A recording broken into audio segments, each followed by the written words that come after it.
ஓம் முருகா சரணம். வெற்றிவேல் முருகா சரணம். என் அன்பு பிள்ளை, நீண்ட நாளாகவே உன்னுடைய விருப்பம் எதுவுமே நிறைவேறலையே, நீ நினச்சது எதுவுமே நடக்கலையேன்னு தானே ரொம்ப வருத்தத்தோடும் கவலையோடும், வெளியில் சொல்ல முடியலைனாலும் மனசில் சோகத்தோடும் உன் வாழ்க்கையை நொந்து கொண்டு வாழ்ந்துக்கிட்டு இருக்க. நீ கவலைப்பட்டதும், எதிர்பார்த்ததும், ஏங்கியதும், ஏமாறினதும், கஷ்டப்பட்டதும் போதும்னு தான் நீ ஆசைப்பட்டபடி உன் விருப்பங்களை நிறைவேற்றி கொடுப்பதற்கு உன் அப்பன் முருகன் உன்னை தேடி வந்துட்டேன். நிறைய பாவம் மட்டும் நீ செய்யலை, நிறைய புண்ணியங்களையும் செஞ்சு நன்மைகளை பெறுவதற்கான காலத்தை இப்போது உன் கைகளில் நான் கொடுக்க வந்திருக்கேன்.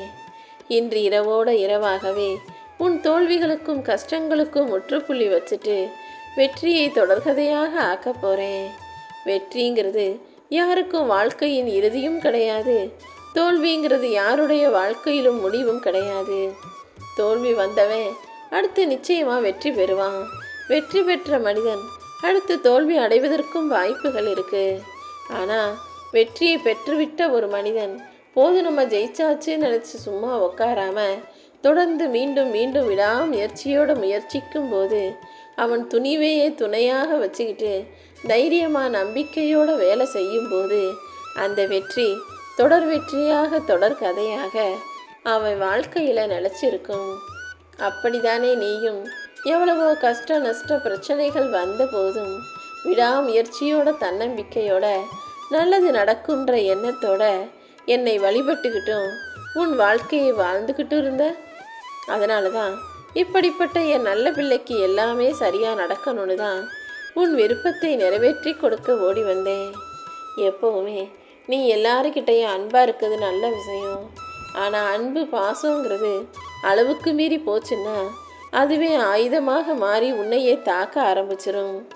அன்பை கொடுக்கறதுனா அளவோடு கொடுக்கணும், இல்லாட்டி பேசாமல் இருந்துடணும். என் செல்வமே, எல்லாரையும் நல்லவங்கன்னு நம்புறது தப்பு இல்லை. ஆனால் நல்லவங்க நினச்சி நம்பிக்கை வச்சு அவர்களை முழுவதுமாக எதிர்பார்த்து காத்திருப்பது தான் தப்பு. நீ யாரிடமும் எதையும் எதிர்பார்த்து காத்திருக்க கூடாதுன்னு நான் உனக்கு சொன்னதை மறந்து விடாதே.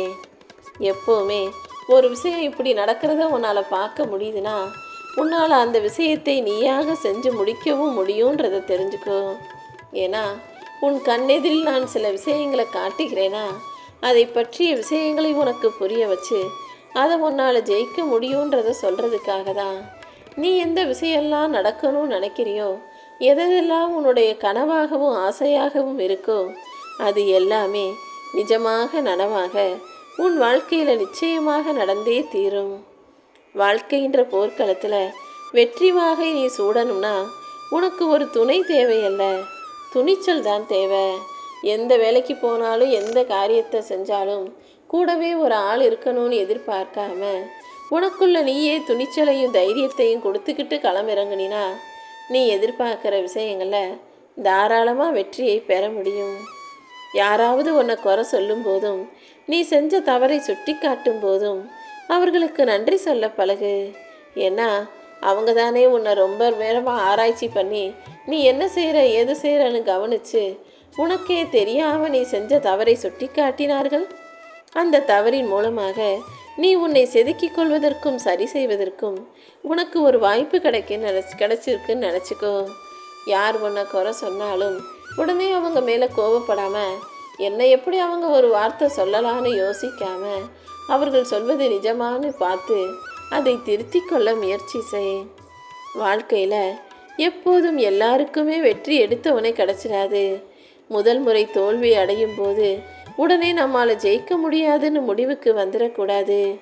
தோல்வி வந்தால் இலக்கை மாற்ற வேண்டியதில்லை, திட்டத்தை மாற்றினால் போதும். உன்னுடைய இலக்கு தான் எப்போதுமே சரியானதுன்னு முடிவு கொட்டிக்கோ. அந்த இலக்கை அடைவதற்கு வேறு எந்த வகையில் வேலை செய்யணும்னு யோசி. எந்த விஷயத்தை மாற்றினா எதை எப்படி சரி செஞ்சால் நீ நினச்சது நல்லபடியாக நடக்கும்னு யோசித்து அதுக்கேற்ற வேலைகளை செய்ய. இந்த உலகத்தில் நிலையானது பணமோ பொருளோ நகையோ சொத்து சுகமோ கிடையாது என் செல்வமே. இந்த முருகனின் மேல் நீ வைக்கிற பக்தியும் நம்பிக்கையும் அன்பு மட்டும்தான் எப்போதுமே நிலையானதாக நிரந்தரமானதாக இந்த உலகத்தில் உன் கூட துணைக்கு இருக்குன்றத ஞாபகம் வச்சுக்கிட்டு உன் முழு அன்பையும் இந்த முருகனுக்கு கொடுக்க தயாராக இரு. எப்போவாவது உன்கிட்ட யாராவது பேசும்போது எல்லாமே தெரிஞ்ச மாதிரியே பேசுவாங்க. அப்படி எல்லாமே தனக்கு தெரிஞ்ச மாதிரி காட்டிக்கிட்டு பேசுகிறவங்க கிட்ட நீ எதுவுமே தெரியாதது அப்பாவி போல வெகுளி போலவும் நடந்து கொள்வது தான் புத்திசாலித்தனம். அவங்க தப்பாகவே சொன்னாலும் நீ சரின்னு அமைதியாக இருந்துவிட்டு போகணுமே தவிர, இல்லை நீங்கள் சொல்கிறது தப்பு, இதுதான் சரின்னு உனக்கு தெரிஞ்ச சரியானதை சொல்ல வேண்டாம்.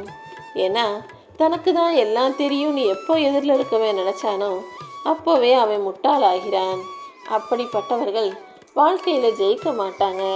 ஆனால் வாக்குவாதம் செய்கிறதுல தோக்க மாட்டாங்க. அதனால் தனக்கு தான் எல்லாம் தெரியும் என பேசுகிற வாக்குவாதம் செய்கிற மனிதர்களிடம் நீ அமைதியாக போய்கிட்டு உன் வேலையை மட்டும் பார்த்துக்கிட்டு இருக்க வேண்டியது தான் நீ வெற்றி பெறுவதற்கான சிறப்பான வழியாக இருக்கும். அடுத்தவங்களுக்கு ஒரு அனுபவம் கிடைக்கும்போது, அடுத்தவங்க ஒரு விஷயத்தில் சிக்கலில் மாட்டிக்கிட்டு முழிக்கும்போது அந்த அனுபவத்திலிருந்து நீ கவனமாக முன்னெச்சரிக்கையாக எடுத்துக்கொள்ளணும். இதை இவங்க இப்படி செஞ்சு இது தப்பாக போச்சு, இதை நம்ம எந்த காலத்திலையும் செய்யக்கூடாதுன்னு அடுத்தவர்கள் வாழ்வின் மூலமாகவும் நீ அனுபவங்களை கற்றுக்கொள்ள தயாராக இருக்கணும்.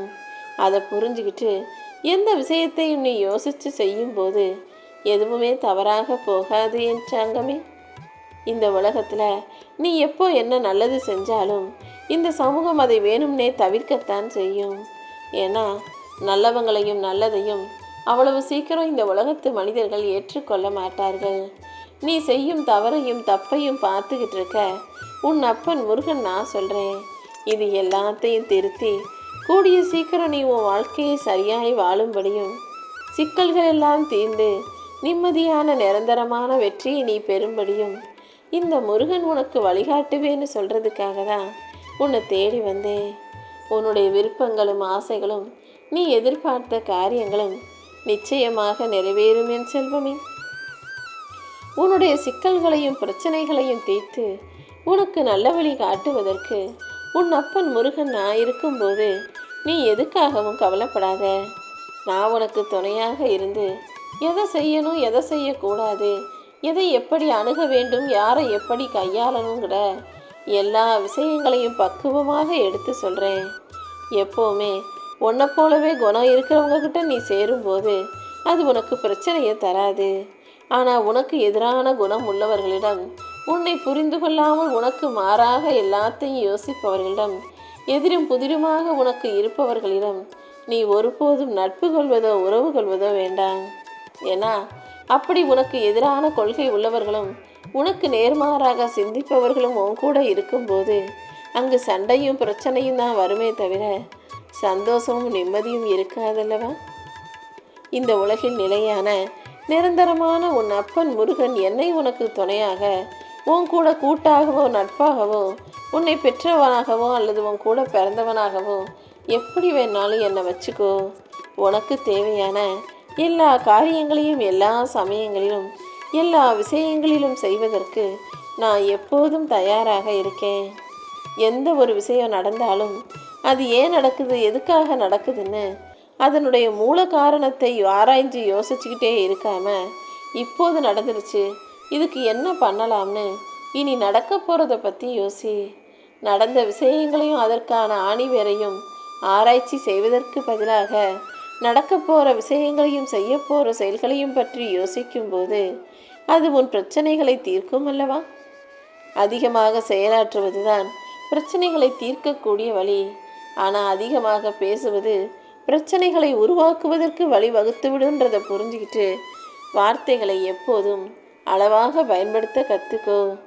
நீ அனுபவித்த ஒவ்வொரு வழியும், நீ அனுபவித்த ஒவ்வொரு வேதனைகளும் உனக்கு ஒரு பாடத்தை கற்றுக் கொடுக்கும். நீ கற்றுக்கிட்ட பாடம் உன்னையும் நீ சரியாக பயன்படுத்தும் போது அது உன் வாழ்க்கையில் மாற்றத்தை உருவாக்கும்.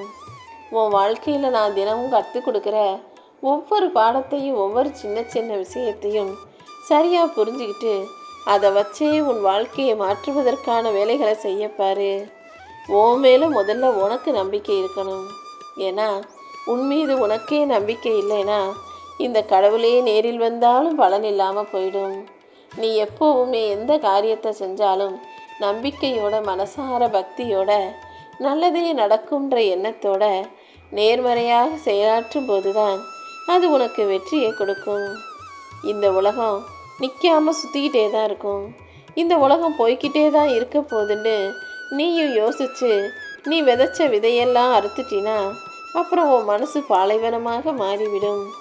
எப்போதுமே சுற்றிக்கிட்டே இருக்க இந்த உலகத்தில் மாறிக்கிட்டே இருக்கிற இந்த கலியுக காலத்து மனிதர்களிடம் நீயாக இருக்கணுமே தவிர யாரையும் திருத்தவோ மாற்றவோ முயற்சி செய்யாதே.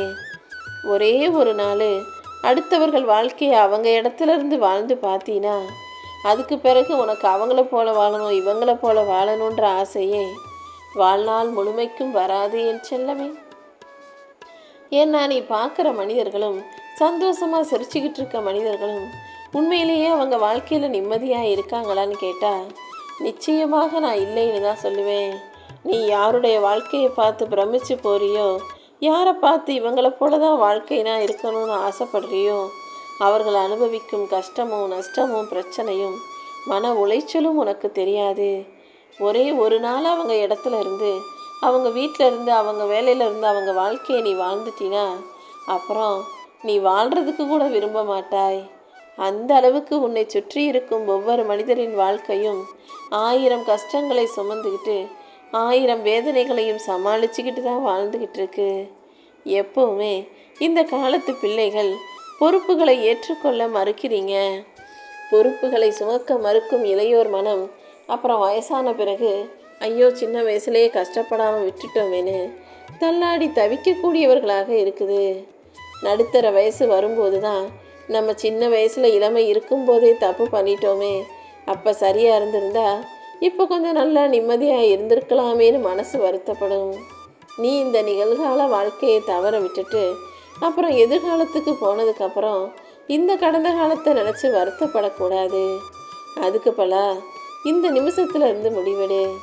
இந்த நிகழ்காலத்தை நான் நிம்மதியாக சந்தோஷமாக என்னுடைய கடமைகளையும் பொறுப்புகளையும் சரியாக செஞ்சு வாழ்க்கையை அற்புதமாக வாழ்ந்துடுவேன் என. ஒருபோதும் நிகழ்காலத்தை தொலைச்சிட்டு எதிர்காலத்துக்கு போனதுக்கப்புறம் இந்த நிகழ்காலத்தை கடந்த கால கஷ்டம்னு நினச்சி வருத்தப்பட்டுக்கிட்டே இருக்காத. எந்த வேலையை செஞ்சாலும் முழு ஈடுபாட்டோடையும் அர்ப்பணிப்போடும் கவனத்தோடும் சரியான திறமையோடும் நிதானத்தோடும் பக்குவத்தோடும் நீ செஞ்சினா உன் வாழ்க்கையே அற்புதமானதாக மாறிடும். உன் அப்பன் முருகன் நானும் இப்போதே உனக்கு உத்தரவாதம் கொடுக்குறேன். நீ செஞ்ச சரியான விஷயங்கள் தான் உன் வாழ்க்கையில் சந்தோஷத்தை தர தயாராக காத்துக்கிட்டு இருக்கு. நீ செஞ்ச தவறான விஷயங்களுக்கு தண்டனையாக நிறைய கஷ்டப்பட்டுட்டு தானே. எப்போவுமே மனிதர்கள் என்ன தப்பு பண்ணுறீங்கன்னா, நீங்கள் ஒரு தவறு செஞ்சால் தப்பே செய்யலைன்னு நீதிபதியாக மாறி தீர்ப்பு சொல்கிறீங்க. இதுவே நீ தவறு செய்யாமல் இருந்தாங்க அடுத்தவங்க தப்பு செஞ்சாங்கன்றா உடனே வக்கீலாக மாறி அவங்க செஞ்சது தான் தப்புன்னு அடித்து பேசி வாதாடக்கூடியவர்களாக இருக்கீங்க. நீ தப்பு செஞ்சாலும் சரி, அடுத்தவங்க தப்பு செஞ்சாலும் சரி, எப்போதுமே பொய்க்கு ஆதரவாக இருக்காம உண்மையை பேசக்கூடிய பிள்ளையாக இரு. உன் வருங்காலத்தை பற்றி நீ கவலைப்படவே வேண்டாமேன் செல்வமே. இந்த நிகழ்காலத்தில் நீ நல்ல விதமாக செயல்படும்போது உன் வருங்காலம் தானாகவே மாறிவிடும். யாராவது உன்னை ஒதுக்கி வச்சாலோ, யாராவது உன் மனசு கஷ்டப்படும்படி பேசினாலோ நடந்துக்கிட்டாலோ நீ ஒருபோதும் கவலைப்படாத. யார் உன்னை எந்த தூரத்தில் வைக்கிறாங்களோ, யார் உன்னை விட்டு எவ்வளவு தூரம் விலகி போகிறாங்களோ அதே தூரத்தில் இருக்க கற்றுக்கோ. உன்னை விட்டு யார் போனாலும் அதனால் உனக்கு ஒரு நஷ்டமும் இல்லை.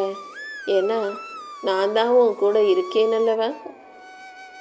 உன் வாழ்க்கையில் வரக்கூடிய எதுவும் உன்கிட்ட சொல்லிட்டு வரப்போகிறதில்ல. ஆனால் அதுவாக வர்றது எதுவும் உனக்கு எதையும் சொல்லி கொடுக்காம உன்னை விட்டு போவதும் இல்லை. வாழ்க்கை உனக்கு நன்றாக அமையணும், எல்லாமே நல்லபடியாக நடக்கணும்னு நினச்சினா நீ எடுக்கும் முடிவுகள் மட்டும் மிக சரியாக இருந்தால் போதும். நீ எடுக்கிற முடிவு சரியாக இருந்து நீ செய்கிற செயல்களும் நிதானமாக இருக்கும் பட்சத்தில் உன் வாழ்க்கை நல்லபடியாக மாறி நிச்சயமாக அதிசயங்கள் நடந்தே தீரும். நீ ஒரு தவறு செஞ்சுட்டு தப்பு செஞ்சுட்டு நான் செஞ்சது தான் சரின்னு நியாயம் பேசாதே.